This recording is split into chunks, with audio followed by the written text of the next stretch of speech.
What is going on, ladies and gentlemen, and welcome back to another video. Today, we're going to be breaking down Chelsea's transfer window, although this will probably come out after the game we see against Fulham, Yeah. probably the day after. So we'll see a bit more. Obviously, we're going to make it now. So we're going to talk about every single player they bought. I think it was 8 in total. Eight. And we'll I talk think about so. a few of them that left, which was really mainly Jorginho.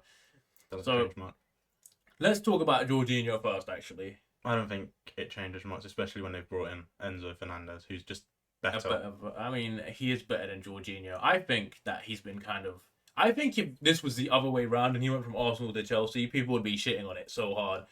I think he's past his. I think he's a decent player in the right place at the right time. Like, I think if he played outside of England, he would be considered a really good player like Busquets. But I mean, let's not pretend that he has so many deficiencies. I understand he's probably not going to start for Arsenal, but all No. it takes is Thomas Partey, an injury-prone guy, or Yeah. Granit Xhaka to lose his head and get sent off for him to be in that team. He still and has put one some of points. those left in him this season. Exactly. Plus, I mean, I guess they bought him for depth in the Europa League, but he's not terrible. I think it's a win-win for Chelsea. They get the money and everything. 10 million plus two. They basically paid Enzo's first year Yeah. in the installment for us. But yeah, honestly, I'm not disappointed about losing Jorginho.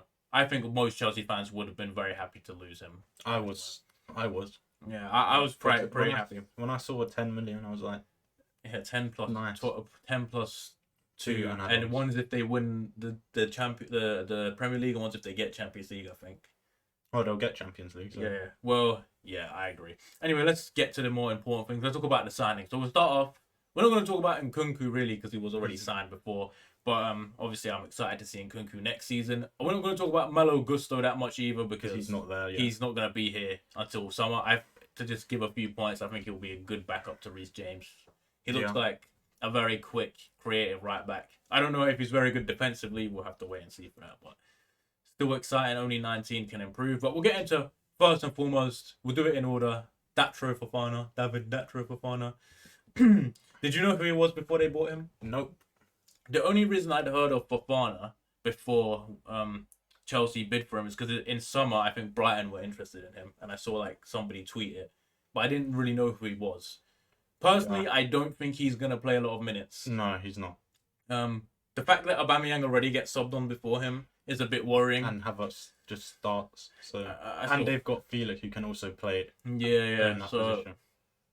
I think he won't play a massive role. Obviously, they didn't loan him out, so No, I think there might be a weird UEFA rule where he couldn't actually play for a third club, kind of like No, Aubameyang. yeah, he can't. So that's probably why in the end he didn't get loaned out. Maybe Potter has some use for him. Obviously, we're out of cups and everything, so I don't see where he's going to get minutes unless there's a lot of injuries, which makes me feel bad for Broja because he would have been playing in this team. But Yeah. got anything else to say on Fofana? Or Not really. like, I don't know what to expect from him. He looks like a young player. I think it's a win-win for Chelsea either way. Like, Yes. if you're rating this transfer out of 10, 10 million. not really any. downside really, because No. I think even if he's okay and he's not going to be your number one striker, you could probably- sell him in 2 or 3 years for Yeah. double or triple that probably. You can probably get 20 mil for him in like 2 years. At 3 minimum, years. minimum probably. What would you rate that signing out of 10? 7. 7. I think it's a solid 6, 7. I don't see any. It's very average. One for the future. Next one that we signed, I think, was Andre Santos, who is a very Who's young actually centre mid. playing really well. Yeah, right in the in the- South American Under-20 Championship, Yeah. he is the captain. 4 and 4. 4 goals in 4, From and he's a midfield. centre mid. He's Yeah. like a defensive mid too. I think so. I think so. Obviously, we haven't seen much of him. I think anyone who tells you they knew who he was before Chelsea bought him, at least if you don't watch Brazilian football, are lying. Because I didn't know who he was. Obviously, he looks exciting, but Well, and I've seen that apparently Chelsea might start playing him a little bit. well, I think that is the case considering Enzo's not really a number 6. Jorginho was that. Kovacic isn't that, and Kante's still injured, so he probably won't be back till at least the end of the month. So you need Yeah. someone to fill in that gap. And obviously, Conor Gallagher, Mason Mount, Kovacic don't really play that. Chukwuemeka, Loftus-Cheek, none of them play that They're role. more forward. Yeah. Not really much to say on this one, to be honest. I guess we have to wait and see. I don't even see him playing that big a part. He'll probably get loaned out next season as well. Yeah. How old is it? 18. Or he's going to turn 19. I just don't see him playing that much a part. Unless he is literally that good. But I'm not too sure you can base it at Brazil. And everyone looks good in Under Brazil. 20. And under 20 is... Jake Clark Soto was captain of England under 21 for a while. So that says a lot. Where is he now? Solanke Well, I don't even was know scoring who a he bunch was. of goals. He was a Chelsea centre back, young guy who was meant to be the next John Terry. Never really. Solanke scored like 45 goals in the under 21s, and look at him now, can't score a Premier League goal. But I have hope for him to be good. Hopefully he is that good. We paid like 18 million for him or something. 18, with add-ons, so hopefully he's good. I'm excited to see him. Although I think he'll be one we'll see in a few years, or maybe never see at all if he never True. if he never takes it. Didn't they also a couple of years ago buy like Fia Bema or something? They that. bought I don't so even many know. players like that who never make it through. So I think he's a good signing. Probably, hopefully, He could turn out to be a really good he signing. could. Right now, I'll just give it like a 7. He looks exciting. 6, 7, yeah. 6, 7. He's similar to Fofana. Next we'll talk about Badiashile. I'm not sure how to say his name, but he looks pretty good.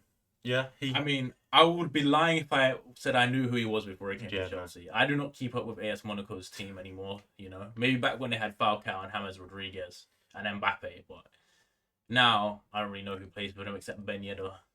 Well, Buddy Shaw's good for Chelsea because Chelsea play from the back and go forward, and he's comfortable with the ball, and he can do long passes to the wingers as well, so he fits in that way.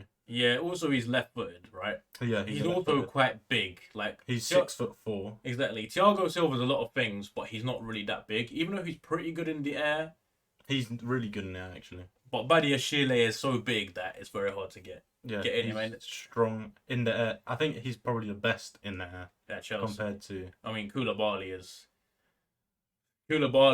Anything, to be honest, looks better than Koulibaly this season. I'll be honest. You know, Chalobah and Koulibaly have both had their stints this year of stinking up the pitch. I think Badiashile just adds that calmness to the defense. He can though sometimes be in poor positions, which. Yeah, but I think he's 21, and playing with Thiago Silva is definitely going to help him And out. when you're 6'4", agility is a bit. Yeah, he might turn a bit Like slower. when you're coming against like Salah or something. Well, pace and stuff like that's always going to be a bit of an issue against any attackers, right? But I think one thing that really convinced me, I think it was like Crystal Palace, right? Well, And yeah, It was the first game he played, and some guy pinged him the ball, and he's standing in the middle of the halfway line, and some guys pressing him, and he just controlled it out of the sky and then passed it. When the guy was on him, I was like, that is something that if that was Koulibaly, bruv, we would be losing the game at that moment. Or they would have at least gone through. He's also used to playing in a system where you press, which is also Yeah, what Chelsea do. yeah. Because that's And how Monaco play. I remember in his interview described himself as someone who likes to get the ball and pass the ball at the back. He likes to be on the ball. That's something that fills me with confidence. Yeah, because Monaco is also pinging long balls to the wingers. Yeah, that's something Koulibaly struggled with, playing anything that isn't more than a 5-yard pass. And even when it is a 5-yard pass, he's still sometimes 1 out of struggles. 10 Yeah. actually make it to the player. One thing I would like to see from him, though, is to make sure he moves the ball quickly. Because sometimes we see with Thiago Silva, he stares takes at 3, 4, 5 touches, and And then then he tries to play the Wait Hollywood for ball. you to come to him Yeah. and I then wanna- passes it. I would like to see both of them pass the ball a bit quicker. But I think he looks like a solid signing. From what I've seen, 8 out of 10 so far. Yeah, I think and he could. cheap, pretty decent. Yeah, 35 price. million compared to Fofana, who has not touched the pitch, who was 80. I think that's a pretty good deal. Next, we'll talk about Joao Felix, someone who I did not rate. I still don't No, particularly rate him I highly. didn't either. He was not worth 113 million in my opinion. No. I did make a video on Joao Felix before this, so if you want to watch my take on that, we can link to that. We won't talk about him too much because he is alone. And as much as he's some just a people good- seem to be deluding themselves into thinking that Joao Felix will be a Chelsea player next season, I don't Just see it, because bro. he said he likes it here. Just because the report's saying he's having a good time. I mean, he hated Atletico Madrid. Yeah, him and Simeone did Exactly. Him not. He and didn't Simeone. fit in that He doesn't team fit either. that team. I Because agree. he's a creative player and they're defensive. They're the most orientated. defensive team I've ever seen, and you know, a few years ago, him at Chelsea probably would have been the same thing because that's what we are. Obviously, we saw in that 60 minutes that he provided a lot, but I think And it's quite rich to say that he was so good because he done a couple flicks and he because he created did a couple also then get chances. sent off.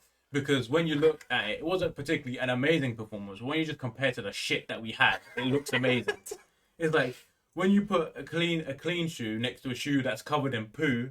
Yeah, Of course, he looks way better. I just think that the proof will be how many goals will he score for us? Well, How many chances will he create? He's not. He doesn't score that many That's goals. that's my He's- issue. That's my He issue. more is he creates goals rather than scoring. I agree I with think that. Yeah. the most he scored at Atletico Madrid is 8 8 goals in the He- season. I think that's where a lot of people were worried. But my issue with him is are you going to play him as a striker like they play Kai Havertz? Because if they do that, I don't think you get the best out of him. No, I he's think better on he's the best wing. coming in like either going more to the left Well, or coming more into the middle and getting the yes. ball and linking the play and 'Cause being able to move around a lot more At rather than Atletico Madrid, he's played as a striker mainly, left and wing he's as well. yeah, Sometimes.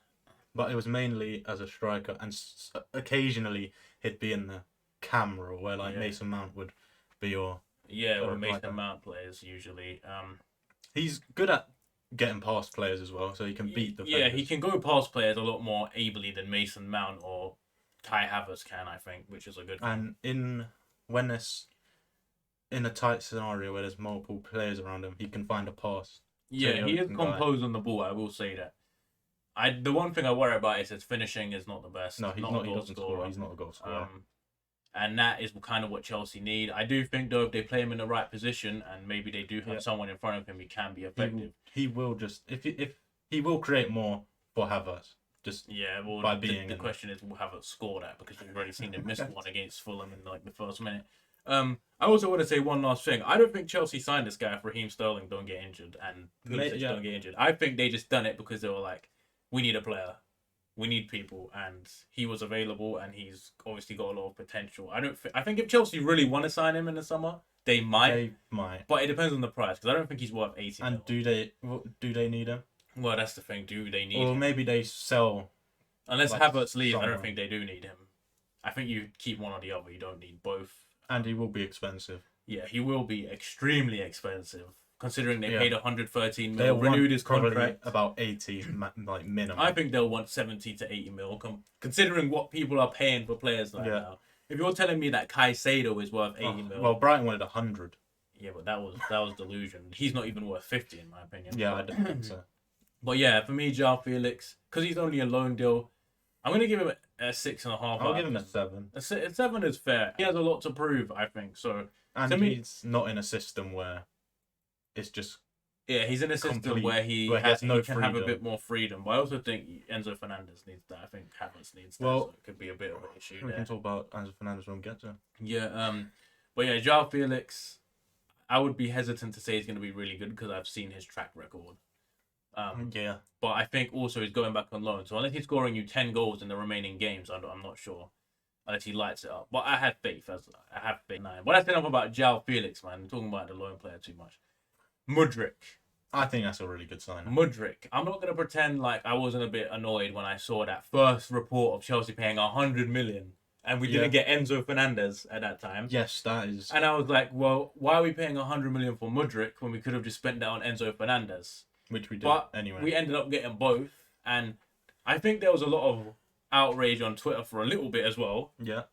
And I saw straight away, as soon as people started seeing some of the highlights and what he does, they were like, yeah, it's worth it. And then I think in that 35 there was minutes... a reason why Arsenal wanted him. Yeah. And there was in that 35 minutes at Liverpool, I think he showed us why he's going to be He good. could have scored 2 twice. or 3, and if Chukwuemeka doesn't fall over and a few other players have Yeah, a he bit could more, add an a assist better as well. touch or a composure, that we could easily be... Chukwuemeka slipped like he 5 slipped times. twice in really promising position. But yeah, Mudryk looks really promising. Obviously against Fulham, I hope he scores. Yeah. I think he'll be very... I don't even know who Fulham's right back is. I know they bought Cedric, He ripped that. but I think he'll tear that guy apart. Because he's fast. He's really good at dribbling. His dribbling is insane. His like short passing is really good. His link up play, and he's always very positive. That's something you can't say about even Raheem Sterling. Progressive passing. He'll poke the ball in a gap or he'll take a risk. Whereas But most Chelsea players don't. When doing that, he does overhit it quite a bit. So.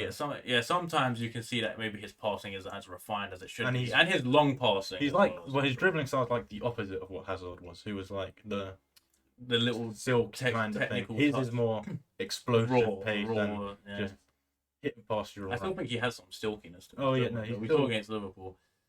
Also, I think that one thing to worry about. I've seen a few videos on him. I've seen a few things. His long passing is a bit. It's not. His long passing Good. technique isn't great. But you can Chelsea will. It's can something train you can that. train. Yeah. I agree with that. Also, he does score and assist as Yeah, well. he can score goals. He Both can assist footed, goals. which He's is- got 2 feet. Crossing. allows him to do both out and in swing Yeah. crosses, and just defending a 2-footed player It's way more difficult. much He can more shoot hard. on both. He can shoot Yeah. on both. I think Mudryk is really exciting for Chelsea, to be honest. I'm very excited to watch him. Very excited to watch him play. Out of 10, I would give this. I'd give it a Probably a 9. 9. I think this is really exciting. Obviously, I don't think he'll flop. No. I don't know why everyone's also labeling it 100 million pounds or euros. I mean, when it's 85 overall, isn't it? No, it's 62 million pounds up front, Yeah. with the potential to rise to 88. Which, by the way, is exactly the same as What Darwin Arsenal- Nunes. And that's what Arsenal were Yeah, going it's to what pay as Arsenal well. paid as well. But it's exactly the same amount that Liverpool are paying for Darwin Nunes. Yeah, I always see him listed Darwin at Nunes. 75 million. So tell me Liverpool are not getting the bias there. Anyway. But they do just Yeah, get we'll that. talk about that another time. But yeah, Mudryk, really exciting. Madueke, obviously a bit more risk on him. I think he's really good at dribbling. His first touch is actually like His link-up play is really nice. it's really good. His first touch, it doesn't matter where the ball comes from. He always gets under control. His dribbling is consistent, so he doesn't lose the ball when he's dribbling or anything. Yeah, I've seen quite a few highlights of him. His game is really like picking up the ball and going past one or two players and then laying it back or trying to get involved in link-up play. He's more. He's also two-footed as well. No, not really. He is better too. He is quite good two-footed. But his strong foot is way better than his weak. He's one. left-footed. Because I think so. Because what he usually does is on his weak one, he cuts in and then he'll shoot. Yeah, but one thing, like when you're comparing him to Ziyech, for example, Ziyech never kicked the No. ball with his right foot, whereas Madueke has the confidence to at least cross the ball with his right foot. His crossing is pretty average His for crossing, his position. I agree, the crossing is pretty average. He in the air, he can't. He's not good at all in the air. I don't think Mudryk's good in the air either. Well, his Mudryk is better than him in the air, and he's willing to go for it. Madueke's like 5'10" or something, and he's still just in there. He doesn't.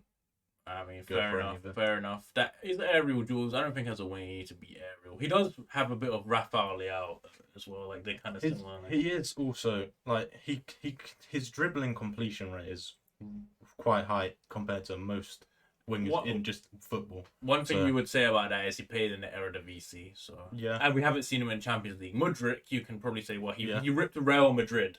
Yeah, he did do So that. like you can say, oh, he played against one of the best teams. He proved that he can do it. Madueke has been playing for PSV. He's also really good in the one.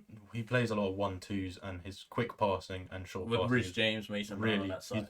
that's what he just does. That's what he likes to do. I think he's he's really good at it. I think he'll be more of a sub probably this season. Yeah. I think coming on as an impact sub, I think he'll score a few goals. He'll definitely create a few goals. He reminds me a bit of Willian as well. He's Yeah. rapid. That's one thing Chelsea have lacked on the right. Some real pace out there with Mudryk on the other side. It's going to be scary when you see the other guy get played in behind or running at you. It's going to be. Both of them on either side. Obviously, one concern is he has injury record. That is he's something. over like 3 years. He's missed a lot of games. Although when he does play, he looks really good. And obviously, I remember him. The reason I heard of him first was on Football Manager because he's one of the highest rated young people on Football Manager. But yeah, obviously, I think you have no issue adjusting into the He's team. also got his acceleration is just he leaves defenders behind. Yeah, I think one thing that's different between him and Mudryk is obviously Mudryk does speak English, but Madueke is English. He grew up in the Crystal Palace Academy, so I think like Reece James, Chalobah, all those guys, Mount who chill well. I think he'll blend into the Yeah. group a lot, see it very seamlessly. Obviously, very exciting. I'll give this one probably an 8 out of 10. Hey, I think he's a good player. I think he can be a very good player. Hopefully, 29 mil. hopefully he doesn't turn into Pulisic version 2 where we just don't see him on the pitch. So obviously the last signing is big boy Enzo Fernandez. Like we said, 106. we're not going to talk about Malo Gusto today, but we'll talk about him when he does come in the summer probably. Yeah. Enzo Fernandez. I'm not going to lie, I was up watching that Fabrizio So was Romano I. stream. So was I was I. waiting for it. I was so tired. I was like, come on, man. And when he said it, I watched the entire stream. I watched most of the stream too. I was very excited that day, man. I couldn't do anything else. I was waiting Here for we it. go. I was like, I was waiting nice. for Enzo. I think this is the most exciting Chelsea signing In- since, I don't know. for me, since probably N'Golo Kante, bro. If I'm being honest. Yeah, he is that good. Like I know it's a bit like I've watched a lot of videos. We're not gonna break down everything that he's good at because I mean, that that would takes take forever. a long time. But like I just think he's a very complete midfielder. Like his passing is top quality. He is one of the best passers, just and like compared to every on the percentiles. He's in 99 percentile for all of passing. yeah, He's just- I've seen that. Like compared to other midfielders, he's one of the best passers in the world. Not just like short passes. Like Jorginho was very long, good at. short, cross it, whatever it is. Jorginho was very good at the short passing at the back, but Enzo Fernandez can do that. But then he can also progress the And ball. He he's- can play Yeah, long he's balls. way more forward thinking than Jorginho. Yeah, I think he's got second most long balls in percentage in Europe in terms of Something how like many that. he plays forward or something. He's very progressive with his passing. He too. also presses like Jorginho. I mean, Jorginho can't press as well. He's Yeah. obviously more athletic. I do think that in some aspects defensively, he's not going to be like a he's Lampard. not like in the air. He's not going to do anything. Of course, in the air, he's going to struggle. He's not like the quickest. Like, if someone drives past him, he's not going to catch up to, like, stupid But fast players. But he's Tackling going to wise, have... he's still pretty decent. Yeah, he's aggressive. What He's you probably tenacious. see though is while Kante and Zakaria are injured, he'll probably have to play more defensive. But when they come back, because what he does do is he overcommits on challenges sometimes, which leaves a gap. But when Kante comes back and is there, that's not really a problem because Kante's that good. I also agree that Chelsea will probably use him as a 6 like Argentina did. Yeah, because what will happen is he'll play defensively until Kante comes back, and then he'll be more up Yeah, front. that's what I thought too. Like, N'Golo Kante, obviously, when he first came to Chelsea, that was his job to just be that sweepy guy. That's what he did at Leicester. That's what he did for France, just to do Yeah. all the defensive work and let other players like Like Pogba, Pogba. or it was Matuidi they had to do some work, or Matic he had next to him, or Fabregas when he played with Yeah. him, to let those players go forward and do more. And I think obviously, like you said, Enzo Fernandez can play as number 6, but you lose some of his best qualities, Also- which is his crossing from like the De Bruyne area, you know Yeah. what I mean, and creating chances. Like, he can also shoot from the edge of the box, which is something Kovacic, Jorginho, Conor Gallagher can kind of do it sometimes, but like He's we also off this just, cheek, they can't do it. he compared to what Jorginho did. Also, just passes forward. Yeah, that's He's what I always said earlier. he's always looking. He's for, extremely progressive in his passing. He's Like, got that. His vision is great. He's always scanning who's wherever the players are. Yeah. I just think his ability to pass forward is something Chelsea really lack, because most of our players are very scared to pass forward if you think about it. So yeah, I think he's an all-round player, and I think you can make the argument that he didn't play at like is River Plate that good? Is the loan he went on before that good? Is Benfica that good? But he's been the best player at every single club. Yeah. He played with obviously Julian Alvarez, who's a baller at Man City. Yeah. I think like you get some players that make runs in behind for him and stuff like that. Like Mudryk, Madueke, he's gonna find them on runs. Yeah. He's gonna actually He's find also- Aubameyang or Kai He Havertz. can play in in the box. both fast pace and slow. I just think he can do everything. He, bro. he basically, yeah, I he think can. he's the most complete midfielder, and for Chelsea's system and Graham Potter, He who fits in so good. for Chelsea, I think it's an iconic signing for us. We're obviously very excited to have that caliber of player. It's been a while since Chelsea have signed that guy. Yeah. You know, like Kante was that guy. I think Eden Hazard, even at the time, we were a bit like, he could be really good. We did turn out to be, He did turn out to be probably one of our best, if not our best player of all time, to be fair. and got a lot of money.